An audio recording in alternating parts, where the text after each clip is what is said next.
नमस्कार। भोपाल एकेडमी के online platform पर आप सभी का स्वागत है। हम लोग पढ़ रहे हैं समाजशास्त्र विषय को। यह जो क्लास है वो एमपी असिस्टेंट प्रोफेसर सोशियोलॉजी विषय के लिए है। आज हमारी पहली ओरिएंटेशन क्लास है। हम इसमें समाजशास्त्र के उद्भव के बारे में समझेंगे और समाजशास्त्र में जितने भी स्कूल हैं यानी स्कूल ऑफ सोशियोलॉजी समाजशास्त्र के सभी संप्रदायों के बारे में जानने का प्रयास करेंगे। चलिए हम अपनी क्लास को प्रारंभ करते हैं। और हमारी जो भोपाल एकेडमी है इसमें समाजशास्त्र के लिए एक बैच प्रारंभ किया गया है और भी सब्जेक्ट के लिए बैच प्रारंभ है, जैसे राजनीति विज्ञान है, इतिहास है, जूलॉजी है। अगर आप इन विषयों से तैयारी कर रहे हैं असिस्टेंट प्रोफेसर के लिए तो हमारे एप्लीकेशन से जुड़ें, उसमें रजिस्ट्रेशन करें। इन सभी के साथ हमने जो पहला पेपर है यानी जो एमपी स्पेशल का है उसके लिए भी अलग से कक्षाएं प्रारंभ हो चुकी हैं। चलिए अब हम ज्यादा बात ना करते हुए आज की क्लास को स्टार्ट करते हैं। और जो हमारी क्लास है वो है समाजशास्त्र के उद्भव से संबंध। जब समाजशास्त्र का उद्भव होता है तो जब भी किसी भी विषय का उद्भव होता है हमें पहले वहां की जिस क्षेत्र में वो पनप रहा है विषय उसकी सामाजिक सांस्कृतिक पृष्ठभूमि को जान लेना बहुत आवश्यक है। अगर हम समाजशास्त्र के उद्भव की बात करें तो समाजशास्त्र का उद्भव फ्रांस में होता है। और फ्रांस के अगर हम परंपरागत समाज की बात करें या पूर्व औद्योगिक समाज की बात करें तो यह एक रूढ़िवादी समाज या धर्म प्रधान समाज था। यहाँ पर जितने भी कार्य हैं या निर्णय होते हैं वो तार्किकता की जगह नहीं बल्कि वो किसके आधार पर होते हैं, धर्म के आधार पर होते हैं।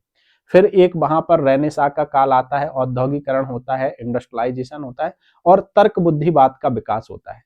औद्योगिकरण जब हुआ तो फ्रांस की सामाजिक और सांस्कृतिक सारी संरचनाएं बिगड़ गई थी या नई तरीके से संरचनाएं स्थापित हो रही थी समाज की। इस सारी परिस्थिति को सेंट साइमन देख रहे थे और सेंट साइमन के शिष्य अगस्त कॉम्ट भी उस सारी परिस्थितियों को देख रहे थे। इन दोनों लोगों ने कहा कि यह जो समाज में परिवर्तन हो रहा है या जो यह अस्त व्यस्त समाज है इस समाज के अध्ययन के लिए हमें एक विषय की आवश्यकता है। और इस विषय के रूप में एक यह विषय स्थापित करते हैं जिसका नाम है सोशल फिजिक्स। सोशल फिजिक्स शब्द का सर्वप्रथम प्रयोग अगस्त कॉम्ट करते हैं, लेकिन इस शब्द को सेंट साइमन द्वारा कॉपीराइट करा लिया जाता है, जिसके बाद फिर अगस्त कॉम्ट ने सोशल फिजिक्स की जगह सोशियोलॉजी शब्द का प्रयोग किया और इन्होंने कहा सोशियोलॉजी दो शब्दों से मिलकर बना है, सोशियस प्लस लॉगस, अर्थात यह लैटिन और ग्रीक दो शब्द हैं जो समाज का अध्ययन वैज्ञानिक दृष्टिकोण से करते हैं। इसीलिए समाजशास्त्र शब्द का जो 1838 में शब्द प्रतिपादित किया अगस्त कॉम्ट, इसीलिए अगस्त कॉम्ट को समाजशास्त्र का संस्थापक पिता माना जाता है। अब हम थोड़ा सा और देखते हैं कि समाजशास्त्र है क्या, समाजशास्त्र के स्कूल क्या है, समाजशास्त्र के उद्भव की कौन कौन सी पृष्ठभूमियां हैं, बौद्धिक पृष्ठभूमि क्या है, सामाजिक पृष्ठभूमि क्या है, किसके अनुसार किसने क्या दिया, इन सारे पक्षों पर हम यहाँ पर चर्चा करेंगे। पहला हमने पॉइंट लिखा है कि समाजशास्त्र को एक पृथक विज्ञान के रूप में सर्वप्रथम जिस विचारक ने प्रतिपादित किया उनका नाम है अगस्त कॉम्ट। उनका नाम क्या है? Auguste Comte. तो अगस्त कॉम्ट ने सर्वप्रथम समाजशास्त्र को एक पृथक विज्ञान के रूप में हमारे सामने प्रस्तुत किया। उनका नाम क्या है? Auguste Comte. और अगस्त कॉम्ट की एक पुस्तक है जिसका नाम है पॉजिटिव फिलॉसफी। 1838 में इन्होंने समाजशास्त्र शब्द की रचना की। फिर हम आगे देखते हैं कि अगस्त कॉम्ट को इन्हीं सब कारणों के कारण इन्हें समाज शास्त्र का पिता भी कहा जाता है। देखो एमपी जो असिस्टेंट प्रोफेसर का पेपर है बच्चा, 2022 के पेपर का जो लेवल था वो अपने आप में एक अद्वितीय लेवल था, टफ लेवल था। फिर 2024 में हुआ तो पेपर के लेवल में थोड़ी सी गिरावट आई। अब 2026 में जो पेपर होगा हम दोनों परिस्थितियां मान के चल सकते हैं, या तो पेपर बहुत टफ आ सकता है 2022 की तरह, या थोड़ा सा कमजोर आ सकता है, यानी प्रश्नों की प्रकृति थोड़ी हल्की हो सकती है, या हम कह सकते हैं इन सबसे हाई भी हो सकती है। तो हमारा यहाँ पर कहने का मतलब यह है कि जब भी आप तैयारी करें तो हार्ड और मॉडरेट एवं इजी सारे पक्षों को हमें तैयार करके चलना है, तभी हम प्रदर्शन बहुत अच्छा कर पाएंगे। और ये मैं बार बार कहता हूं जब क्लास पढ़ाता हूं कि जो एमपी असिस्टेंट प्रोफेसर है या किसी भी स्टेट का असिस्टेंट प्रोफेसर है तो इसमें कंपटीशन की तैयारी थोड़ी अच्छी रखना पड़ेगी, हमें अपना लेवल को थोड़ा बढ़ाना पड़ेगा, क्योंकि इसमें बैठने वाले सभी छात्र पहले से ही नेट क्वालिफाई हैं, अर्थात उन्हें अपने विषय में विशेष कौशल या हम कहें अपने विषय पर अच्छी पकड़ उन्हें, ठीक है। तो इसलिए तैयारी को अच्छी करें। केवल 2017 का पेपर देख के एग्जाम देने मत चले जाना, या 2024 का पेपर देख के या 22 का। हमें इन सभी लेवलों को पार करना है, तब हम एग्जाम देने जाएंगे तो हमारी स्थिति अच्छी होगी, हम कंपटीशन में अपना स्थान बना पाएंगे। सब्जेक्ट के साथ साथ फर्स्ट पेपर पर पकड़ होना अति आवश्यक है, ठीक है। तो हमें दोनों चीजों को लेकर चलना है। इसीलिए इन्हें समाजशास्त्र का पिता कहा जाता है। किसी अगस्त कॉम्ट को समाजशास्त्र का पिता कहा जाता है। अगस्त कॉम्ट ने सोशियोलॉजी शब्द के पहले किस शब्द का प्रयोग किया था? सोशल फिजिक्स शब्द का प्रयोग किया था। लेकिन इस शब्द को क्वेटलैंड, ये फ्रांस के समाजशास्त्री हैं, और क्वेटलैंड ने ही फ्रांस में सर्वप्रथम सांख्यिकीय आंकड़ों का अध्ययन करने के लिए भी ये जाने जाते हैं। 1838 में इसके बाद पश्चात अगस्त कॉम्ट ने सोशियोलॉजी शब्द का प्रतिपादन किया। ये बिल्कुल बीए वाला पार्ट है, लेकिन पहली ओरिएंटेशन क्लास है, इसलिए मैं बिल्कुल साधारण चीजें बता रहा हूं, ठीक है। फिर धीरे धीरे वाईटी पर भी मैं आपको कुछ रिसर्च मेथोडोलॉजी की लेक्चर, फिर इसके बाद थिंकर्स के लेक्चर, और फिर इसके बाद बेसिक कंसेप्ट आदि चीजें, और फिर जितने भी प्रीवियस ईयर के क्वेश्चन है मध्य प्रदेश के, उन सबको सॉल्व आपको धीरे धीरे करवाऊं। सोशियोलॉजी जो है बच्चा, वो दो शब्दों से मिलकर बना है, सोशियस प्लस लोगस, अर्थात यह एक लैटिन भाषा का शब्द है जिसका मतलब होता है समाज, और लोगस का मतलब होता है अध्ययन करने वाला विज्ञान, अर्थात एक ऐसा विज्ञान जो समाज का वैज्ञानिक तरीके से अध्ययन करता है। समाजशास्त्र क्या है का अध्ययन करता है, क्या होना चाहिए का अध्ययन नहीं करता। समाजशास्त्र व्यक्तिनिष्ठ नहीं बल्कि वस्तुनिष्ठ अध्ययन करता है। समाजशास्त्र प्योर घटनाओं का अध्ययन करता है। समाजशास्त्र एक प्योर विशुद्ध विज्ञान है, ना कि सामान्य विज्ञान। समाजशास्त्र आदर्शात्मक विज्ञान नहीं है, समाजशास्त्र व्यवहारिक विज्ञान है। रॉबर्ट बीर स्ट्रीट की विशेषताएं हम आपको बताएंगे। रॉबर्ट बीर स्ट्रीट की एक पुस्तक भी है द सोशल ऑर्डर 1970, और उसमें उन्होंने समाजशास्त्र की निम्न विशेषताएं बताई थी। अभी आगे हम बात करेंगे। समाजशास्त्र को हम कह सकते हैं कि सोशियोलॉजी जो है वो समाज का विज्ञान, समाज का अध्ययन करने वाला एक विज्ञान है। जॉन स्टुअर्ट मिल एक सिद्धांतकार हैं। जॉन स्टुअर्ट मिल ने समाजशास्त्र की जगह इथोलॉजी शब्द का प्रयोग किया था, लेकिन अनेक विज्ञानों, जो अनेक सामाजिक विज्ञानों हैं, उनके इथोलॉजी शब्द का समर्थन नहीं किया, और ये बाद में कहते रह गए कि साहब समाजशास्त्र की जगह हमें इथोलॉजी शब्द का प्रयोग करना चाहिए। जॉन स्टुअर्ट मिल ही हैं जिन्होंने समाजशास्त्र को कला कहा है, ठीक है। चलो, हर्बर्ट स्पेंसर हैं। हर्बर्ट स्पेंसर सामाजिक उद्विकास से जुड़े हुए हैं, सामाजिक उद्विकास से जुड़े हुए हैं, और हर्बर्ट स्पेंसर ने सोशियोलॉजी शब्द का सर्वप्रथम प्रयोग किया प्रिंसिपल ऑफ सोशियोलॉजी में, और समाजशास्त्र को एक और अकादमिक पहचान मिली। अगस्त कॉम्ट जो है वो समाजशास्त्र के अध्ययन करते हैं और कहते हैं कि समाजशास्त्र जो है वो हायरार्की में सबसे नीचे है, क्योंकि समाजशास्त्र का विकास सभी विज्ञानों के बाद में हुआ है। और इन्होंने एक हायरार्की ऑफ साइंस का सिद्धांत दिया। हायरार्की ऑफ साइंस में कहते हैं कि वह साइंस या वह विज्ञान सबसे पहले प्रारंभ हो जाते हैं जो सबसे सरल होते हैं, और इसमें इन्होंने गणित को रखा। कहा है गणित है, भौतिक विज्ञान है, रसायन विज्ञान है, गणित है, खगोल शास्त्र है, भौतिक विज्ञान है, रसायन विज्ञान है, जीव विज्ञान है, और फिर अपना समाजशास्त्र है। और कहते हैं समाजशास्त्र का विकास इसलिए बाद में हुआ है क्योंकि समाजशास्त्र सामाजिक घटनाओं का अध्ययन करता है। सामाजिक घटनाओं की प्रकृति जो है वो अधिक जटिल होती है, और समाजशास्त्र ऊपर के जितने विज्ञान है उन सबसे संबंधित है, ठीक है। और समाजशास्त्र को इन्होंने एक जटिल विज्ञान के रूप में बताया। कहते हैं समाजशास्त्र सभी विज्ञानों की महारानी है। इन्होंने कहा समाजशास्त्र सभी विज्ञानों की महारानी। एक जगह अगस्त कॉम्ट कहते हैं कि समाजशास्त्र सामाजिक स्थितिकी और सामाजिक गतिकी का अध्ययन करने वाला विज्ञान। ये किसने कहा? अगस्त कॉम्ट ने कहा। अब हम और आगे चलते हैं। अगस्त कॉम्ट सेरिब्रल हाइजीन की भी बात करते हैं। सेरिब्रल हाइजीन का तात्पर्य होता है दिमागी शुद्धता। जब फ्रांस में औद्योगिकरण हो रहा था, नगरीकरण का दौर था, समाज की कई वैज्ञानिक नए तरीके से व्याख्या कर रहे थे, तो इन्होंने एक शब्द का प्रयोग किया था जिसके कहा जाता है सेरिब्रल हाइजीन, दिमागी शुद्धता। अगस्त कॉम्ट कहते हैं कि हमें समाज के अध्ययन के लिए उन प्रमाणित पुस्तकों को पढ़ना चाहिए, ये हमारी स्वयं की सूझबूझ है जो समाज के बारे में सत्य ज्ञान और वैज्ञानिक ज्ञान देते हैं, ठीक है। फिर अगस्त कॉम्ट ने जो है मानवता के धर्म की बात की, अगस्त कॉम्ट ने हायरार्की ऑफ साइंस की बात की, अगस्त कॉम्ट प्रत्यक्षवाद की बात करते हैं। अभी मैं आपको किसी दिन अगस्त कॉम्ट और हर्बर्ट स्पेंसर भी पढ़ा दूंगा। समाजशास्त्र के उद्भव की अगर हम बात करें तो समाजशास्त्र के उद्भव की दो परिस्थितियां हैं। समाजशास्त्र के उद्भव की दो परिस्थितियां, एक को हम लोग कहते हैं सामाजिक परिस्थिति और दूसरी हमारी जो है वो है बौद्धिक परिस्थिति। सामाजिक परिस्थिति और बौद्धिक परिस्थिति का जो वर्गीकरण है इसको टीबी बोटोमोर ने किया है। टीबी बोटोमोर ने किया है, बोटोमोर।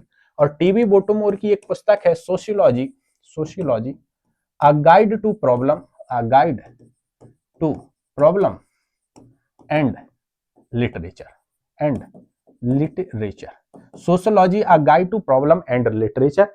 इसमें ये कहते हैं कि समाजशास्त्र के उद्भव की दो परिस्थितियां हैं, एक सामाजिक परिस्थिति और बौद्धिक परिस्थिति। सामाजिक परिस्थिति में इन्होंने पुनर्जागरण काल को शामिल किया, रेनेसा। पुनर्जागरण काल का मतलब होता है कि जो पहले का समाज था उस समाज के बाद जो पुनर्जागरण, यानी हम तार्किक और वैज्ञानिक सोचने लगे, कार्य कारण संबंधों की व्याख्या करने लगे, तो पुनर्जागरण काल के कारण समाजशास्त्र का उद्भव होता है। वाणिज्यिक कॉमर्शियल रिवोल्यूशन यानी वाणिज्यिक क्रांति के कारण समाजशास्त्र का उद्भव होता है। वैज्ञानिक क्रांति के कारण समाजशास्त्र का उद्भव होता है, साइंटिफिक रिवोल्यूशन के कारण। और इसके साथ फ्रांसीसी क्रांति, फ्रांसीसी क्रांति ने एक समानता, स्वतंत्रता, भाईचारे इत्यादि के मूल स्थापित किए। तो कहते हैं फ्रांसीसी क्रांति का भी बहुत बड़ा योगदान है समाजशास्त्र के उद्भव में, क्योंकि इसने परंपरागत समाज को नए तरीके से प्रस्तुत किया, नए मूल्यों को स्थापित किया। और औद्योगिक क्रांति, औद्योगिक क्रांति के फलस्वरूप पूरी सामाजिक व्यवस्था के सभी पक्षों पर प्रभाव पड़ रहा था, तो इन्होंने कहा कि औद्योगिक क्रांति का भी समाजशास्त्र के योगदान में महत्वपूर्ण, ये सब पृष्ठभूमियां है सामाजिक, जो समाजशास्त्र के उद्भव में महत्वपूर्ण भूमिका निभा रही है। यहां से क्वेश्चन आता है बच्चा, यूजीसी नेट में 2 बार क्वेश्चन पूछा जा चुका है। क्या है?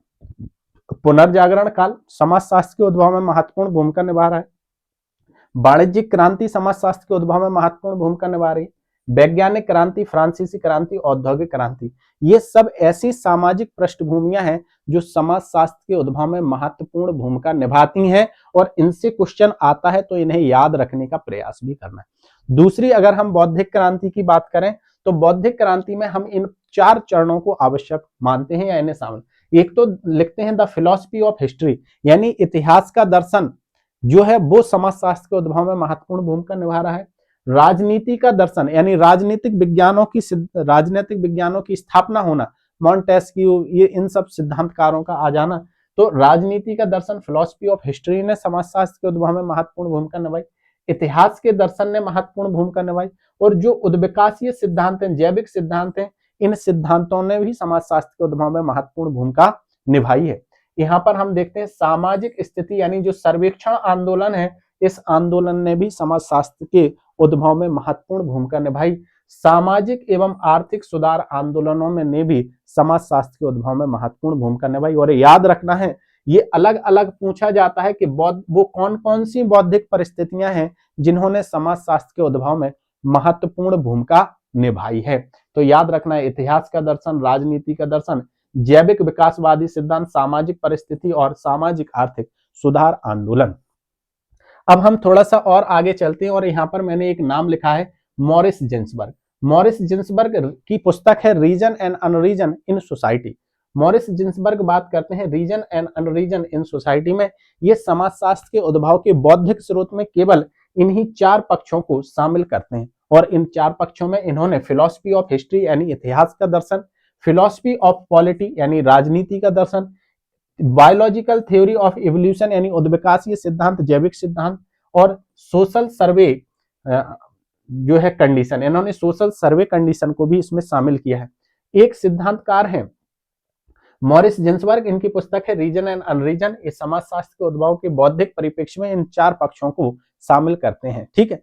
एक है रॉबर्ट निस्बेट, रॉबर्ट निस्बेट, और रॉबर्ट निस्बेट ने इन चीजों को अपनी पुस्तक में बताया है। रॉबर्ट निस्बेट, रॉबर्ट निस्बेट, इनकी पुस्तक है ट्रेडिशनल सोशियोलॉजी, ट्रेडिशनल सोशियोलॉजी, और अपनी पुस्तक में ये सामाजिक पृष्ठभूमि में इन 4 चीजों को शामिल करते हैं। जबकि टीबी बोटोमोर समाजशास्त्र के उद्भव में सामाजिक और बौद्धिक 2 पर्सपेक्टिव को शामिल करते हैं। विस्तृत तरीके से व्याख्या रॉबर्ट निस्बेट अपनी पुस्तक ट्रेडिशनल सोशियोलॉजी में करते हैं, और मॉरिस जिन्सबर्ग की reason and unreason in society में उन्होंने 5 की जगह केवल 4 पक्षों का प्रयोग, 4 पक्षों की व्याख्या की है। अब हम लोग और आगे चलते हैं, और बेटा यहां से क्वेश्चन बनता है, इसीलिए मैं इस पर जोर दे रहा हूं, आपको अच्छे से समझाने का प्रयास कर रहा हूं। समाजशास्त्र के उद्भव के 5 चरणों की बात की है टीबी बोटोमोर ने, टीबी बोटोमोर, टीबी बोटोमोर।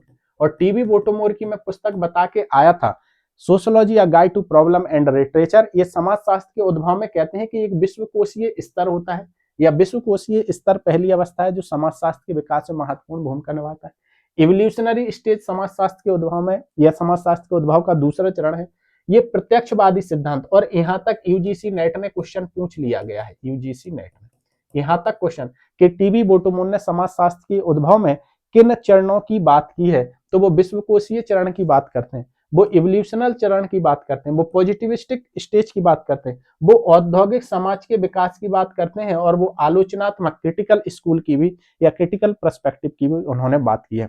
यानी टीबी बोटोमोर समाजशास्त्र के उद्भव में विश्वकोशीय चरण, विकासवादी चरण, प्रत्यक्षवादी चरण, औद्योगिक चरण और विरोधी चरणों को इन्होंने शामिल किया है। अब हम थोड़ा सा और आगे चलते हैं और यहाँ पर देखते हैं समाजशास्त्र की स्थापना। समाजशास्त्र को एक शैक्षणिक विषय के रूप में 1838 में फ्रांस में सर्वप्रथम अगस्त कॉम्ट ने इसका प्रयोग किया, लेकिन ठीक 38 वर्ष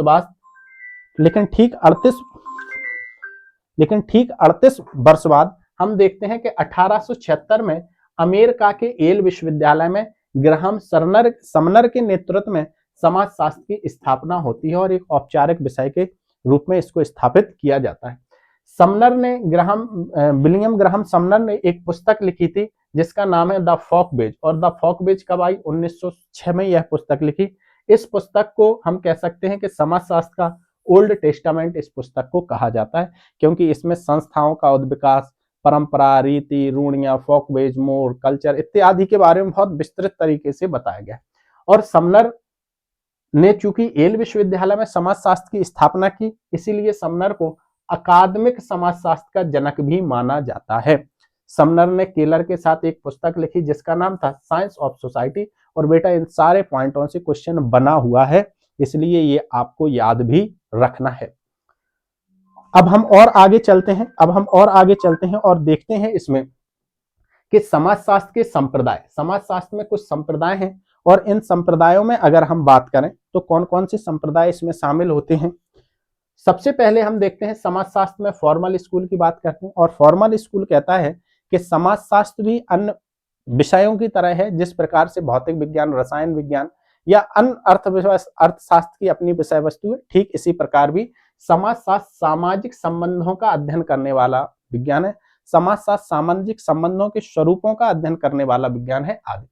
फिर एक एनालिटिकल स्कूल है, ये मार्क्सवादी सिद्धांतों की आलोचना करते हैं, इसको हम लोग कहते हैं आलोचनात्मक संप्रदाय। इससे हैबरमास, होखाइमर, एडोर्नो आदि सिद्धांतकार जुड़े हुए हैं।